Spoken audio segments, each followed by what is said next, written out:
Hi friends, எல்லோரும் எப்படி இருக்கீங்களா? நல்லா இருக்கீங்களா? Welcome to my channel.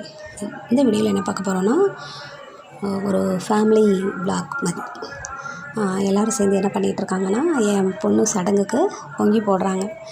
அத்தைமார்கள் 3 அத்தைமார்கள் சேர்ந்து பொங்கி போடுற ஃபங்க்ஷன். அதுக்கு ஸ்டார்டிங் என்னென்னா, காய்கறி கட் பண்ணிகிட்ருக்காங்க. காய்கறி கட் பண்ணி வேலை தடபுடலாக நடந்துகிட்ருக்கு. சிக்கனும் இருக்குது, மட்டனும் இருக்குது. அதுக்குள்ளே ஜாமான் எல்லா ஜாமாவும் இருக்குது. அதாவது எல்லாமே A to Z எல்லாமே வாங்கிட்டு வந்துடுவாங்க. எண்ணெயும் கடுகு மட்டும் வாங்கிட்டு வரக்கூடாது. இப்போ சமையல் வேலை ஆரம்பிச்சிட்டேன். அதாவது எல்லாம் மேல் வேலையெல்லாம் பார்த்தேன்னு வச்சுக்கோங்களேன், எங்கள் அண்ணன் கடன்னு செம்ம சூப்பராக செஞ்சுருவார். அவரோட வேலை தான் எல்லாமே. அவரோட சுறுசுறுப்பு 11 நாளுக்கு தான் ஆரம்பித்தோம். 12:30க்குலாம் எல்லா வேலையும் முடிஞ்சிச்சு.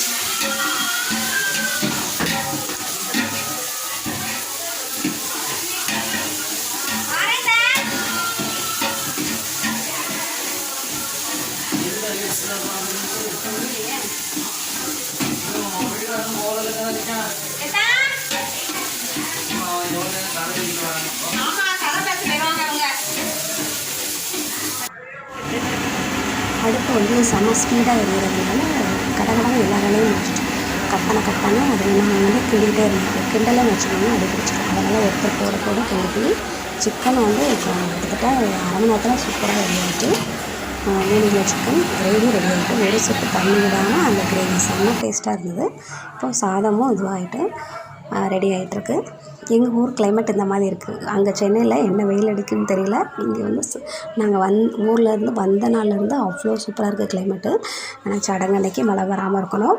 எல்லோரும் ட்ரை பண்ணிக்கோங்க. பாருங்கள், அதுக்குள்ளேயும் சிக்கன் ரெடியாக சிக்கன் பீஸை சாப்பிட ஆரம்பித்தாச்சு. எல்லோரும் டேஸ்ட் பண்ண ஆரம்பித்தாச்சு.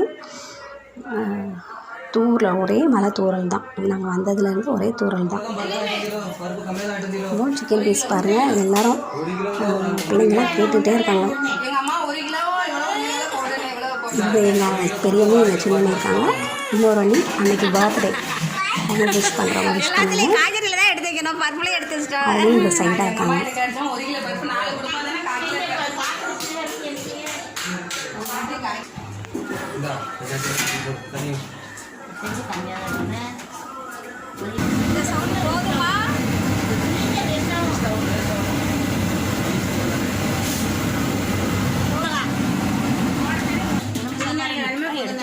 புதினாலெல்லாம் நல்லா சாம்பார் கொஞ்சம் கொட்டிடாங்க, ரொம்ப போடாங்க.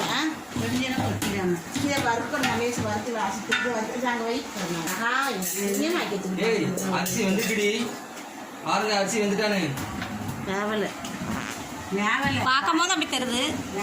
வேவலை பார்க்க மசாலாவும் தட்டுங்க, வெந்துடும். அது மசாலா எடுக்கிறாங்க. மசாலா போட்டு இப்போ கொஞ்சம் ஆமாம், பருப்பத்தையும் தட்டிடும்பா.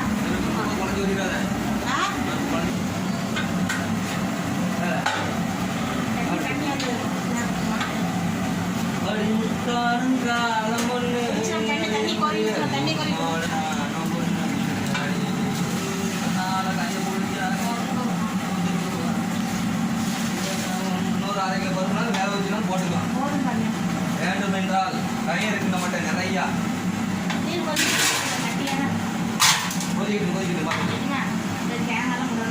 பாட்டு படிக்கணே சூப்பராக இருந்தது. நான் படிக்க மாட்டேன். கொஞ்சம் எலும்பு இந்த சாம்பாரில் எலும்பு போட்டாச்சோ, அந்த பருப்புலையே எறும்புலாம் போட்டாச்சு. எலும்பு தள்ளி போமா, சோறு வந்துட்டுமா, தூர போமா. உப்பு நீங்க தானே கிண்டி. அரிசி வந்துட்டான்னு பாருமா. அரிசி வந்துட்டான்னு பார்க்கணுமா? பாருங்க, கை உப்பு கையாக இருக்குது. அரிசி வந்துட்டான்னு பாருங்க.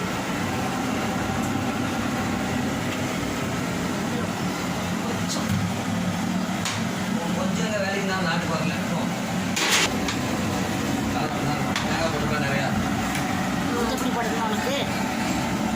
எலும்பு எங்கே இருக்குது? எலும்பு ஒரு எலும்பு கூட கண்ணில் தெரியல. கத்திரிக்காய் தான் தெரிகிறது. இந்த எலும்பு வந்துட்டு தான் எலும்பு சாம்பார் ரெடி. சாப்பாடு வடிக்க போகிறாங்க. அமைதியாகிட்டு அடுப்பு இந்த பாத்திரத்தில் வரமாட்டோம். அவ்வளோ பெரிய பாத்திரம் வறுத்து பெரிய பாத்திரம் நான் எங்கே போவேன் இந்த சொல்லு. பானை வைக்கிட்டு பார்த்தா பார்த்து பார்த்து பார்த்து பார்த்து சாப்பாடெல்லாம் கொட்டுது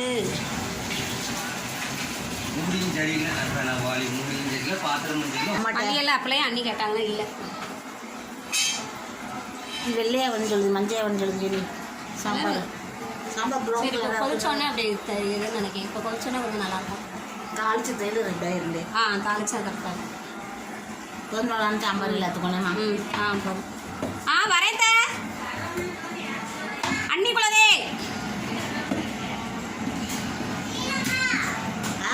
சீலாமா வரக்கூடாது, சுற்றி போகணும். முடியாது வர சொம்பளை தண்ணி இந்த கீழே இருக்காது கொஞ்சம் பேப்பர் ஊறிவே இதுவாயிட்டு நீ. நான் இந்த மேலே கிண்ணத்தில் வச்சுருக்கேன் பாருங்க. சோப்பு கிண்டமா மஞ்சள் கிண்டமா மஞ்சள் தான் சில 1 கிலோ ஜீனி தானே. அப்புறம் சாப்பாடு ரெடி ஆயிடுச்சு. இப்போ வந்து எலும்பு சாம்பாரும் கிட்டத்தட்ட ரெடி ஆகிட்டு, எலும்பு சாம்பார் வச்சு இந்த மட்டனை வந்து கிரேவியாக வைக்கிறது தான் இங்கே ஸ்பெஷல். இந்தமாதிரி விசேஷ வீடுகளில் அப்படி செய்வாங்க, நல்லா டேஸ்ட்டாக இருக்கும். அந்த எலும்பு சாம்பாரில் கத்திரிக்காய் முருங்கைக்காய் எல்லாம் போடுவாங்க. இதில் வந்து முருங்கைக்காய் மட்டும் போடல. எங்கள் அண்ணியுமே கடன்னு எல்லா வேலையும் சீக்கிரமாக பண்ணிடுவாங்க. அண்ணனுக்கு ஏற்ற அண்ணி தான். 2 பேருமே எவ்வளோ பேருக்கு சாப்பாடு வாங்கினாலும் ஆளாக ரெடி பண்ணிடுவாங்க. இப்போது எல்லா சாப்பாடும் ரெடியாகி சாப்பிட உட்காந்தாச்சு. ஃபஸ்ட்டு பாப்பாவுக்கு தான் வச்சு கொடுக்கணும். அதனால் பாப்பாவும் தாத்தாவும் உட்காந்து சாப்பிட்டுட்ருக்காங்க.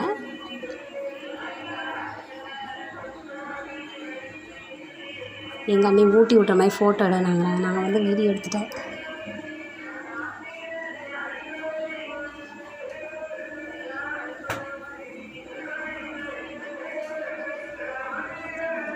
இது வந்து வீடியோ வந்து எனக்கு உடனே டக்குன்னு போட முடியல. ஊரில் வந்து டவர் ப்ராப்ளம் ஒன்று, அதே நேரத்துக்கு பக்கத்தில் திருவிழா நடக்கும். அந்த சவுண்டு வேறு. அந்த சவுண்டு கண்டிப்பாக இதில் கேட்டாலும் கேட்கலாம்.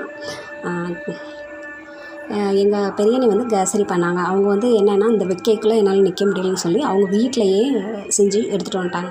கேசரி வந்து செம்ம டேஸ்ட்டாக இருந்தது. நார்மல் இனிப்பு, எல்லோரும் சாப்பிட்ற மாதிரி அவ்வளோ டேஸ்ட்டாக இருந்தது. அடிப்படியாக காலி ஆயிடுச்சு. இப்போ வந்து இந்த மாதிரி சாப்பிட்டுட்டு இருக்கும்போது எல்லோரும் என்ன பண்ணுறாங்கன்னா சடங்கை பற்றி பேசிகிட்டு இருக்காங்க. என்னென்ன பண்ணணும், என்னென்ன பண்ணியிருக்கீங்க அப்படின்ட்டு. இப்போ தான் 2 பொண்ணுங்களும் அப்பாட்ட கேட்டுட்ருக்காங்க.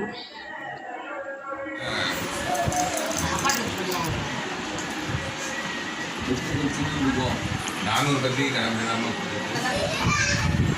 கூட 20 நாளும் தெரியாது. 310 தாங்க வடக்க தான் சாப்பாடு சொல்லியிருக்கேன். 500 10 200 1200 3 கணக்கு. ஊற்றுங்க, உங்களுக்கு நீங்களே வச்சுக்கோங்க. என்னோடய பேரை பாருங்கள், என்ன சேட்டை பண்ணுறான்னு பாருங்கள். வீடியோ பிடிச்சிருந்தா மறக்காமல் லைக் பண்ணுங்கள். பாய், தேங்க்யூ. வீடியோவை வேகமாக பாருங்கள்.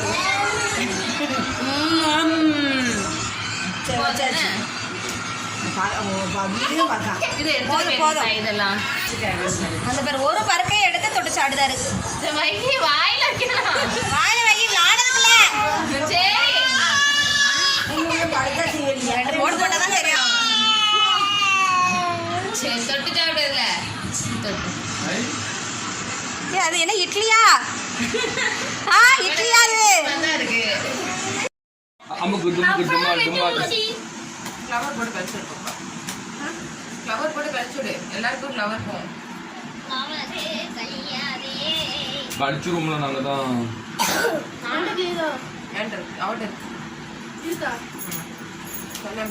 கழிச்சிப்பா. குய்யோ போட்டது யாருப்பா? குய்யோ